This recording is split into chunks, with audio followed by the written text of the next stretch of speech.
नमस्कार। तो पश्चिम बंगाल में प्रॉपर्टी खरीदने का प्लान है? अगर हाँ, तो ये जानकारी आपके बहुत काम आने वाली है। आज हम समझेंगे कि प्रॉपर्टी की जो कीमत होती है ना, बस वही सब कुछ नहीं होता। उसके ऊपर भी कुछ जरूरी खर्चे होते हैं। चलिए उन्हें आसान भाषा में समझते हैं। तो मन बना लिया है पश्चिम बंगाल में अपना घर लेने का? बहुत बढ़िया। लेकिन एक बात हमेशा याद रखिएगा, जो प्राइस टैग दिखता है वही फाइनल कॉस्ट नहीं है। असल में प्रॉपर्टी के बिक्री मूल्य के ऊपर कुछ ऐसे जरूरी शुल्क होते हैं जिनके बारे में हर खरीदार को पता होना ही चाहिए। और ये कोई छोटे मोटे खर्चे नहीं हैं, ये आपके टोटल बजट का एक अहम हिस्सा बन सकते हैं। तो सबसे पहले बात करते हैं इन दो सबसे जरूरी चीजों की, स्टैंप ड्यूटी और रजिस्ट्रेशन शुल्क। ये समझ लीजिए कि किसी भी प्रॉपर्टी डील की नींव हैं। चलिए देखते हैं कि आखिर ये हैं क्या और इन्हें चुकाना इतना जरूरी क्यों है। बिल्कुल आसान शब्दों में कहें तो स्टैम्प ड्यूटी एक सरकारी टैक्स है। जब भी कोई प्रॉपर्टी खरीदी या बेची जाती है तो ये टैक्स राज्य सरकार को देना पड़ता है। इससे होता क्या है? इससे प्रॉपर्टी के कागजात लीगल हो जाते हैं, उन पे कानूनी मोहर लग जाती है। अब सवाल यह है कि ये ड्यूटी कितनी लगेगी? ये दो चीज़ों पर निर्भर करता है। पहला, प्रॉपर्टी कहाँ है, किसी बड़े शहर के निगम क्षेत्र में या किसी दूसरे इलाके में। और दूसरा, उस प्रॉपर्टी की मार्केट वैल्यू क्या है। बस ये दो बातें। तो चलिए अब सीधे पॉइंट पर आते हैं और देखते हैं पश्चिम बंगाल की असल दरें। ये नंबर जानना बहुत जरूरी है ताकि बजट ठीक से प्लान किया जा सके। ध्यान से देखिएगा, अगर प्रॉपर्टी किसी कॉरपोरेशन या नगर पालिका क्षेत्र में है और उसकी वैल्यू 1 करोड़ से कम है तो स्टाम्प ड्यूटी लगेगी 6%। लेकिन अगर वैल्यू 1 करोड़ से ऊपर चली गई तो सीधा 7%। ठीक है?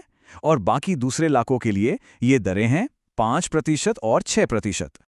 स्टैम्प ड्यूटी के अलावा एक और चार्ज है रजिस्ट्रेशन शुल्क, और ये बहुत सिंपल है, फ्लैट 1%। प्रॉपर्टी की जो भी बाजार कीमत है बस उसका 1%। लोकेशन या कीमत से कोई फर्क नहीं पड़ता। सिंपल।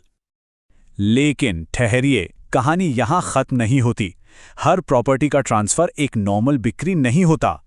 कई बार डीड्स अलग होती हैं, जैसे गिफ्ट डीड या पावर ऑफ अटॉर्नी, और इनके लिए दरें बिल्कुल अलग हो सकती हैं। चलिए इस पर भी नजर डालते हैं। ये देखिए कितना बड़ा फर्क है। एक नॉर्मल बिक्री में जहां 7% तक स्टैम्प ड्यूटी देनी पड़ सकती है, वहीं अगर कोई अपने करीबी रिश्तेदार को प्रॉपर्टी गिफ्ट कर रहा है तो ड्यूटी सिर्फ आधा % है, 0.5%। ये बहुत बड़ी बचत है, सीरियसली। कुछ केस में, जैसे कि पावर ऑफ अटॉर्नी, परसेंटेज वाला सिस्टम नहीं है। यहां एक फिक्स्ड फीस लगती है जो प्रॉपर्टी की वैल्यू पर निर्भर करती है। जैसा कि देखा जा सकता है, 30 लाख तक के लिए 5,000, और ये बढ़ती जाती है। और सबसे अच्छी बात, इन पर कोई रजिस्ट्रेशन शुल्क भी नहीं लगता। चलिए इतनी थ्योरी के बाद अब एक प्रैक्टिकल उदाहरण देखते हैं। इससे सारी चीजें बिल्कुल साफ हो जाएंगी कि टोटल खर्चा कितना बैठता है। तो मान लीजिए एक अनिकेत हैं, उन्होंने कैलकाटा कॉरपोरेशन इलाके में 60 लाख रुपए की एक प्रॉपर्टी पसंद की है। अब हम कैलकुलेट करेंगे कि इस 60 लाख के ऊपर उन्हें और कितना खर्च करना पड़ेगा। सबसे पहले stamp duty. Property Kolkata corporation क्षेत्र में है और कीमत 1 करोड़ से कम। तो रेट क्या लगेगा? सही, 6%। तो 60 लाख का 6% हुआ 3,60,000 रुपए। इसके बाद रजिस्ट्रेशन शुल्क। ये तो आसान है, फ्लैट 1%। तो 60 लाख का 1%, ये हुआ 60,000 रुपए। तो अब टोटल करते हैं, 3,60,000 की स्टैम्प ड्यूटी और 60,000 का रजिस्ट्रेशन शुल्क। टोटल हो गया 4,20,000 रुपए। मतलब अनिकेत को 60 लाख के ऊपर ये एक्स्ट्रा अमाउंट देना होगा। ओके, तो अब पता है कि कितना पैसा देना है। अगला सवाल, देना कैसे है? अच्छी खबर यह है कि यह प्रोसेस ऑनलाइन हो जाता है। चलिए आखिरी स्टेप देखते हैं। प्रोसेस काफ़ी आसान है। रजिस्ट्रेशन और स्टैंप राजस्व निदेशालय की ऑफिशियल वेबसाइट पर जाइए, वहां ई सेवाएं में ई भुगतान चुनिए। अपना क्वेरी नंबर और क्वेरी वर्ष डालना होगा। फिर आप जीआरपीएस पेमेंट पोर्टल पर पहुंच जाएंगे, वहां पेमेंट पूरा कीजिए, और हां, पेमेंट के बाद चालान डाउनलोड करना बिल्कुल मत भूलिएगा, वही आपका प्रूफ है।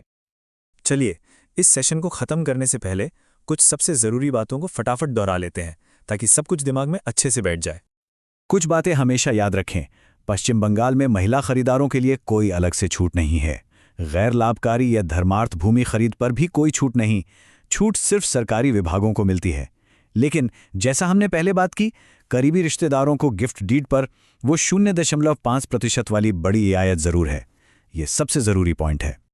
तो अब आपको सारे खर्चे पता हैं। उम्मीद है कि इस जानकारी के बाद अब आप अपनी प्रॉपर्टी खरीदने के लिए और भी ज्यादा तैयार हैं, क्योंकि जब सारी जानकारी पास हो तो फैसला लेना हमेशा आसान हो जाता है। All the best.